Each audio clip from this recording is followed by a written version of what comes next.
Salam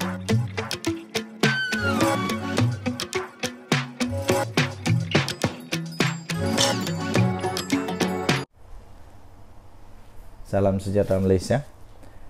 Setelah lama berdiam diri, setelah kekalahan Sungai Bakap, setelah kekalahan di PRK Sungai Bakap, akhirnya salah seorang pemimpin besar di dalam Pakatan Harapan, yaitu daripada daripada Amanah telah tampil ke hadapan untuk memberikan pencerahan, memberikan penjelasan, memberikan jawapan apa perasaan mereka, mengapa boleh kalah. Pastinya mereka semua akan berbincang.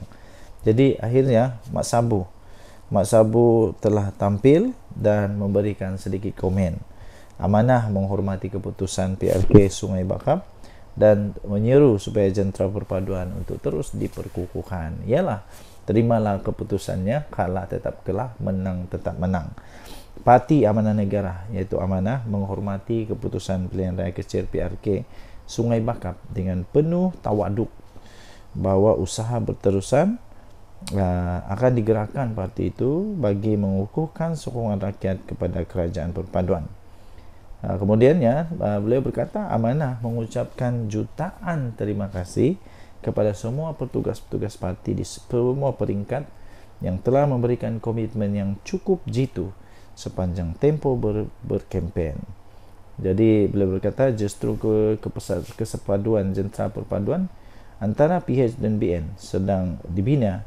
Ini perlu diperkukuhkan lagi menghadapi jua pilihan raya yang mendatang, terutama PR16, kata Presiden Amanah Datuk Seri Muhammad Sabu menerusi kenyataan hari ini. Kenyataan ini pastinya akan menggembirakan hati Perdana Menteri Datuk Seri Anwar Ibrahim, pastinya akan menggembirakan semua orang, kerana ini menunjukkan bahawa tidak ada no hard feeling, tidak menyalahkan mana-mana, tidak kata ini punca, tidak, ya, tidak. Jadi tahniahlah diucapkan kepada Pakatan Harapan Barisan Nasional yang walaupun kalah tetapi tidak ada perkara yang buruk berlaku, tidak ada tuding menuding, tidak ada kata ini salah, kata itu salah dan sebagainya. Saya pun heran yang komen kekalahan inilah itu semua tak ada kena-mengena dengan PH pun, tak ada kena-mengena dengan BN pun. Mungkin dia ni bekas PH kah, bekas BN kah, tapi itu pula yang berhabis buat komen. Ataupun pemimpin parti lain pula sibuk dengan parti orang lain. Okey, jadi begitulah. Tahniah diucapkanlah kerana tetap dapat bersatu, dapat menerima kenyataan dengan penuh tawaduk, dan yang paling penting betul supaya jentera perpaduan terus diperkukuhkan. Kalau mau menang lagi. Saya ucapkan tahniah kepada PAS, kepada Perikatan Nasional yang menang. Tahniah diucapkan. Yang penting bukan mengundi waktu menang, itu bukan penting. Yang pentingnya ialah selepas sudah menang. Selepas sudah menang, wakil rakyat ini kena buktikan bahawa dia adalah wakil rakyat yang betul-betul wakil rakyat. Jangan pula wakil rakyat yang betul-betul sudah menang tapi hanya untuk nak menangkan kerusi Dewan Undangan Negeri, tapi akhirnya tidak ada apa-apa pun pembangunan kepada rakyat, tidak ada apa-apa pun seperti yang diharapkan rakyat. Paling teruk semua janji kosong belaka. Okey, denyut nadi suara rakyat bergerak di channel ini. Jangan lupa untuk tekan butang subscribe, like dan share. Malaysia kita punya, cinta Malaysia aku, kita jaga kita. Kita jumpa lagi, bye bye. Salam sejahtera Malaysia. Belum selesai pun kepanasan PRK Sungai Bakap. Sekarang kita bercakap sudah tentang PRK satu lagi, iaitu di Nenggiri. Di Nenggiri, PRK Nenggiri, Zulfakar C. Arifin disebut antara calon bersatu. Wow, awal juga kali ini ya. Harap-harap calon kali ini tidak ada ISO. Dua pemimpin tempatan antara tiga calon bersatu yang pada pilihan raya kecil, tiga calon bersatu pada pilihan raya kecil PRK Dewan Undangan Negeri Dun Nenggiri. Mereka itu adalah Ketua Bersatu untuk Bahagian Krai, Kuala Krai, Zulfakar Dahalan dan bekas Timbalan Ketua Bahagian Bersatu Gua Musang C. Arifin Husin Antara. Seorang lagi nama yang turut disebut ialah ahli Bersatu yang sebelum ini bekas Ketua Pemuda UMNO Gua Musang Syekh Razali Hamad. Memetik BH, 3 nama itu antara yang disebut-sebut dan dikatakan sudah diangkat oleh Bersatu Negeri kepada pucuk pimpinan. Daripada 3 nama berkenaan, Syekh Razali dan Syekh Arifin adalah calon tempatan, manakala Zulfakar adalah calon input dari Kuala Krai. Tapi persoalan seterusnya adalah, adakah di PRK Nenggiri ini PAS akan berdiam diri? Adakah PAS akan okey tak apa, ambillah Bersatu? Kita lihat bila calon Bersatu banyak besar kemungkinan kalah. Bila calon PAS besar kemungkinan menang. Jadi adakah PAS mahu risiko yang tinggi itu berlaku sekali lagi untuk di Nenggiri? Kalau saya tidak silap, anda bolehlah komen waktu di Kuala Kubu Baru calonnya dari Bersatu atau calon daripada PAS. Menang, kalah, kalah. Di Sungai Bakap calonnya itu saya sahkan, saya ingat lagi calonnya daripada PAS, kemenangan kepada PAS dengan cukup bergaya. Jadi adakah PAS akan berdiam diri? Adakah anda rasa PAS bersedia untuk memberikan laluan dengan mudah kepada Bersatu? Nah, inilah masalah PAS dengan Bersatu. Dua-dua mau. Okey. Apapun kita doakanlah, semoga yang baik-baik berlaku pada pilihan raya ini. Kalau perlu untuk dilaksanakan semula, kita doakan semoga baik-baik sahaja pilihan raya ini, supaya tidak ada provokasi keterlaluan dan sebagainya. Okey, Denyut Nadi Suara Rakyat bergema di channel ini. Jangan lupa untuk tekan butang subscribe, like dan share. Malaysia kita punya. Cintai Malaysia aku, kita jaga kita. Bye-bye. Salam sejahtera Malaysia. Ingat SPRM sekarang berdiam diri? Tidak. Ingat SPRM pilih bulu? Tidak. Apapun tomahan, apapun alasan, apapun yang disebut macam-macam, salah guna kuasa lah, kata inilah, menggunakan badan kerajaan lah, itu semua salah. Buktinya SPRM turut menjalankan tugas dengan penuh berintegriti, penuh amanah dan tanpa kompromi. Inilah kerajaan yang terbaik. Nah, terbaru 6 jam di pejabat HRD Corp, SPRM angkut 3 kotak dokumen. Mesti Mahathir kalau dia baca ni berita, mesti dia dia rasa wow, 3 kotak dokumen. Mungkin dia senyum-senyum, sengih-sengih lah. Selepas hampir 6 jam bertandang ke ibu pejabat HRD Corp hari ini, Pegawai Suruhanjaya Pencegahan Rasuah Malaysia SPRM dilihat meninggalkan bangunan itu dengan membawa 3 kotak bersama mereka. Kotak apa tu? Tak dokumen ke? Kotak-kotak itu dipercayai berisi dokumen yang berkaitan dengan HRD Corp, yang dikaitkan dengan pendedahan dalam laporan Ketua Audit Negara LKAN dan Jawatan Kuasa Kira-kira Wang Negara PAC. Dokumen tersebut difahamkan bagi tujuan siasatan. Sebelum ini, pasukan yang terdiri daripada 10 anggota dan pegawai, termasuklah seorang wanita, dengan menaiki 4 kenderaan berasingan tanpa logo SPRM mula tiba pada jam 11.30 pagi dengan masing-masing memakai kemeja berkod.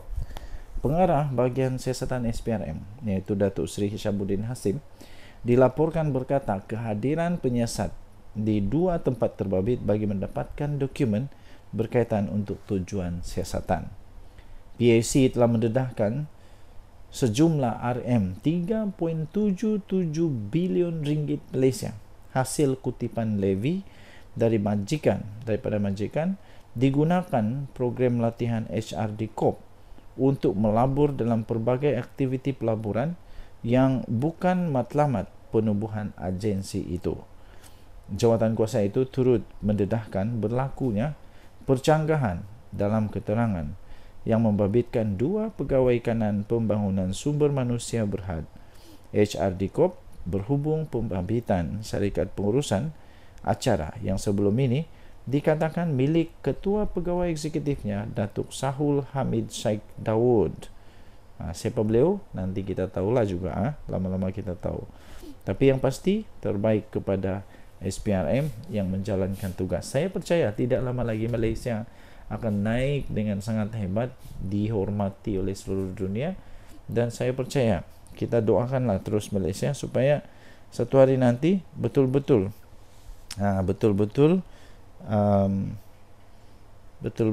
tidak ada lagi rasuah.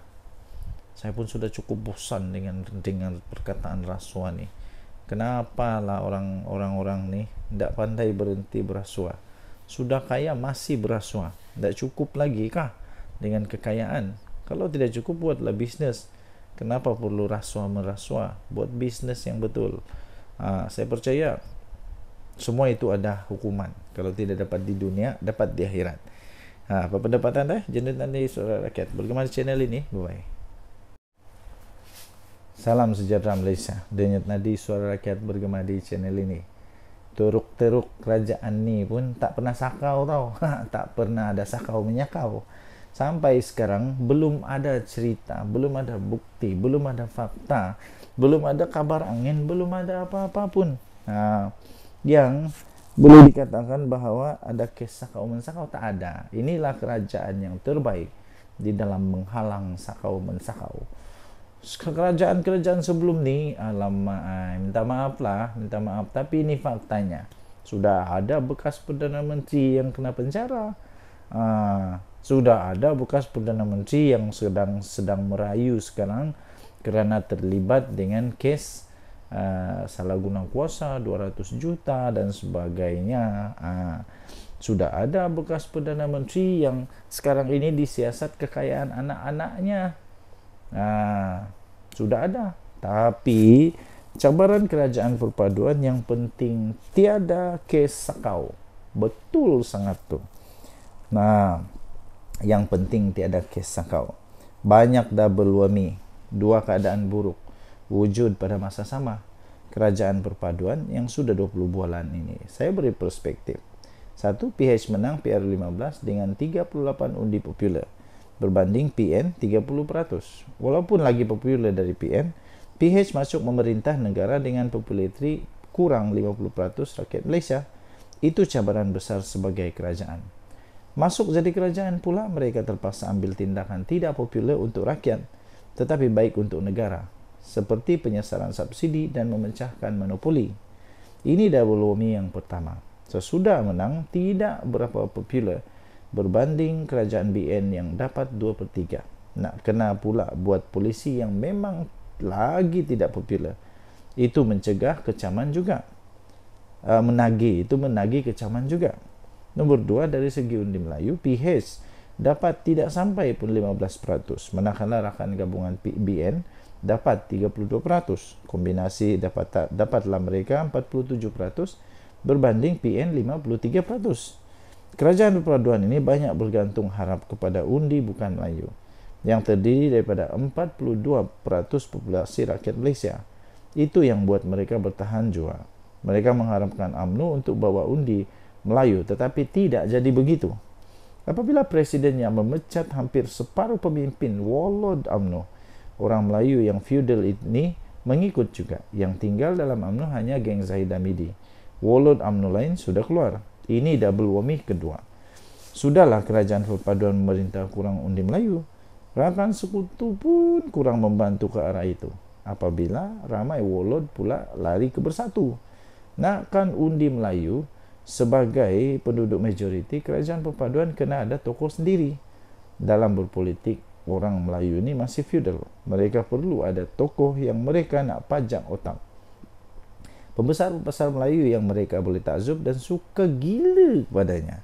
Masalahnya dalam kerajaan perpaduan, tokoh besar hanya tinggal Anwar Ibrahim. Zahid Hamidi sudah tainted dan expired menunggu untuk masa diganti. Yang muda-muda pula hanya jadi tokoh kalangan masyarakat Bangsar, Lembah Pantai, Pandan yang tidak berhubung dengan penduduk semi-urban dan kampung. Nama besar dalam gerombolan pentaksub sudah dengan pembangkang, contoh Tun Mahathir dan Hadiawang dengan Bani Wala mereka. Walajib pula in no man land, bukan dengan kerajaan perpaduan. Selagi Najib tidak keluar, mana-mana kerajaan pun mereka akan tentang. Sekarang kita ada tokoh baru Sanusi pula, punya impak tinggi kepada orang muda. Malah KJ yang ada pengikut sendiri sudah nampak berpatah arang dengan kerajaan perpaduan. Memang double whammy pula. Tiada sakau. Banyak lagi double whammy kerajaan ni. Nak tarik subsidi, double whammy. Dengan kerajaan kenaikan harga. Nak ambil hati penduduk majoriti, penduduk rasa di sisi. Buatkan mereka sedar, bukan senang nak jadi kerajaan. Bukan hanya skill guling-guling di jalanan. Apapun, kerajaan perpaduan inilah yang dipilih memerintah negara, bukan dengan undi popular rakyat sahaja, malah pilihan majlis raja-raja. Maknanya, bertahanlah 3 tahun ini. Kita doakan mereka berjaya mengemudi dengan segala macam polisi. Asalkan tiada kes sakau menyakau dan tidak tukar perlembagaan. Nak kacau penduduk majoriti, saya akan sokong kerajaan perpaduan ini.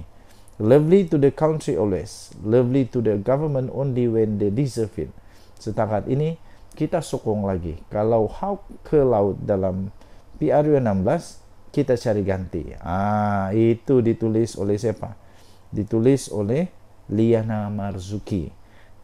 Yang penting, tiada sakau. Denyut nadi suara rakyat bergema di channel ini. Bye-bye.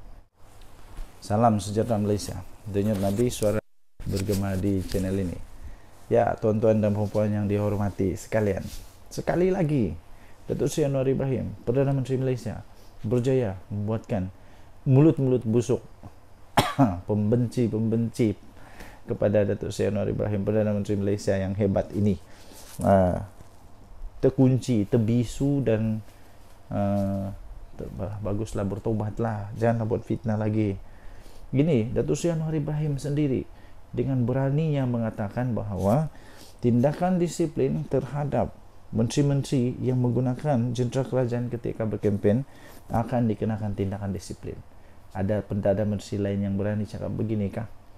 Adakah Perdana Menteri lain yang berani cakap ini? Tidak ada. Hanya Datuk Seri Anwar Ibrahim. Itulah Perdana Menteri kita. Walaupun banyak keputusan dia yang tidak populis. Rupanya baru tadi saya belajar erti perkataan populis, iaitu keputusan-keputusan yang sebenarnya baik tapi tidak dapat menyenangkan hati orang yang mengharapkan sesuatu yang yalah tidak popular lah. Tapi keputusan itu sebenarnya baik. Tindakan disiplin akan dikenakan kepada menteri yang guna jentera kerajaan. Perdana Menteri Datuk Seri Anwar Ibrahim berkata tidak akan teragak-agak untuk mengambil tindakan disiplin terhadap mana-mana menteri kabinetnya yang jika terdapat bukti telah menggunakan jentera kerajaan semasa pilihan raya diadakan. Anwar menegaskan ia adalah keputusan jemaah menteri supaya mana-mana menteri, penjawat awam mahupun agensi kerajaan untuk tidak menggunakan jentera kerajaan sebaik selepas hari penamaan calon. Ini kerana ada kaitan dengan prinsip yang kita bawa, iaitu membentas rasuah, kata beliau. Budaya rasuah yang kita tidak mahu diteruskan. Tapi kalau umpamanya penerusan projek sebelum hari penamaan calon, saya tidak fikir ia perlu dibangkitkan, kata beliau. Kalau ada pelanggaran, ia tentunya jemaah menteri harus dikenakan tindakan disiplin kerana telah melanggar keputusan jemaah menteri. Katanya semasa sesi waktu pertanyaan menteri pada sidang Dewan Rakyat hari ini. Perdana Menteri menjawab satu soalan tambahan daripada Datuk Awang Hasim PN Pendang yang ingin tahu sama ada kerajaan bersedia untuk menghentikan budaya seperti pelaksanaan pengumuman projek baru di suatu kawasan yang terlibat pilihan raya. Ini sebenarnya siapa yang buat? Siapa yang dulu buat? Denyut nadi suara rakyat bergema di channel ini. Jangan lupa tekan butang subscribe, like dan share. Saya percaya Perdana Menteri Malaysia Dr. Sri Anwar Ibrahim adalah yang benar-benar berani, benar-benar satu-satunya Perdana Menteri yang betul-betul berani mengatakan yang benar. Walaupun apa yang dia cakap ini mungkin tidak populis, tidak menyebabkan orang suka dia, tapi dia tetap cakap. Yang dia cakap di mana? Di Dewan Rakyat. Jangan pula lidah bercabang, lain di depan, lain dibuat, lain di belakang. Jangan pula tidak konsisten. Kau boleh buat, orang lain tak boleh buat. Kalau orang lain buat haram, kau buat sedekah. Kalau orang lain buat masuk neraka, kau buat sebab itu macam-macam lah alasan. Dr. Sri Anwar Ibrahim, Perdana Menteri terbaik Malaysia. Denyut nadi suara rakyat bergema di channel ini. Bye-bye. Salam sejahtera Malaysia. Denyut nadi suara rakyat bergema di channel ini. Nampaknya penjenayah sekarang ini bukan hanya berani buat scam kepada rakyat Malaysia, kepada rakyat biasa, tetapi sekarang ini scammer dah jadi lebih teruk, lebih dahsyat, lebih mengejutkan, menakutkan, dan aku pun tak faham kenapa ada manusia begini. Entah apa tujuannya, entah dari orang mana ni, dari apa maksud saya, dia ni yalah apa dia punya latar belakang lah. Tapi yang pasti polis mengumumkan satu perkara yang mengejutkan saya. Mungkin anda pun bakal terkejut. Polis menyiasat akaun TikTok yang palsu atas nama Raja Muda Selangor. Bayangkan, sekarang nih bukan hanya scam biasa-biasa tau. Scammer sekarang dah jadi makin memang bikin berkejut lah. Siap pakai nama Raja Muda Selangor lagi. Tindakan itu diambil selepas pejabat Istana Selangor mengesahkan akaun itu bukanlah milik Tengku Amir Shah. Padan muka kita minta PDRM tangkaplah manusia ini cepat-cepat. Mau famous sangat sampai menggunakan nama Sultan pula, sampai sanggup menggunakan Raja Muda Selangor punya nama. Polis menyiasat akaun TikTok palsu yang telah menggunakan gambar profil dan nama Raja Muda Selangor Tengku Amir Shah. Ketua Polis Selangor Hussein Omar Khan berkata pihaknya menerima laporan dibuat oleh pejabat Istana Selangor semalam. Satu laporan polis telah dibuat oleh pejabat Istana Selangor kerana mendapati akaun TikTok tersebut bukan milik Raja Muda Selangor dan telah disahkan palsu, katanya dalam kenyataan itu. Kes itu disiasat mengikut Seksyen 505(b) Kanun Keseksaan kerana sebaran berita palsu secara bertulis atau lisan dengan Seksyen 233 Akta Komunikasi dan Multimedia.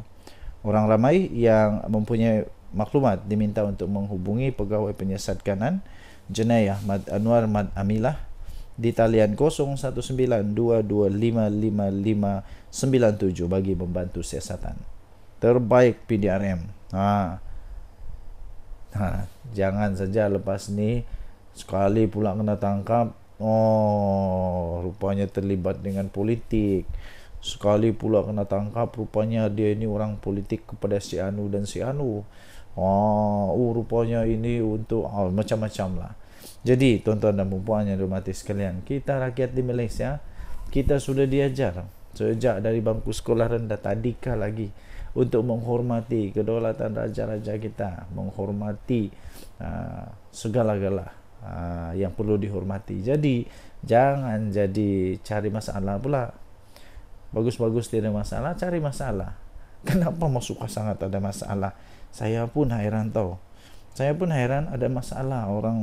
Ada juga orang yang ada masalah mental begini sehingga sanggup untuk buat apa saja, untuk entah mau jadi famous kah apakah. Tapi ini bagi saya ada satu yang sangat pelik, menghairankan. Sampai ada orang sanggup buat begitu juga. Apa pendapat anda? Sila tinggalkan komen. Denyut nadi suara rakyat bergema di channel ini. Jangan lupa tekan butang subscribe, like dan share. Bye bye.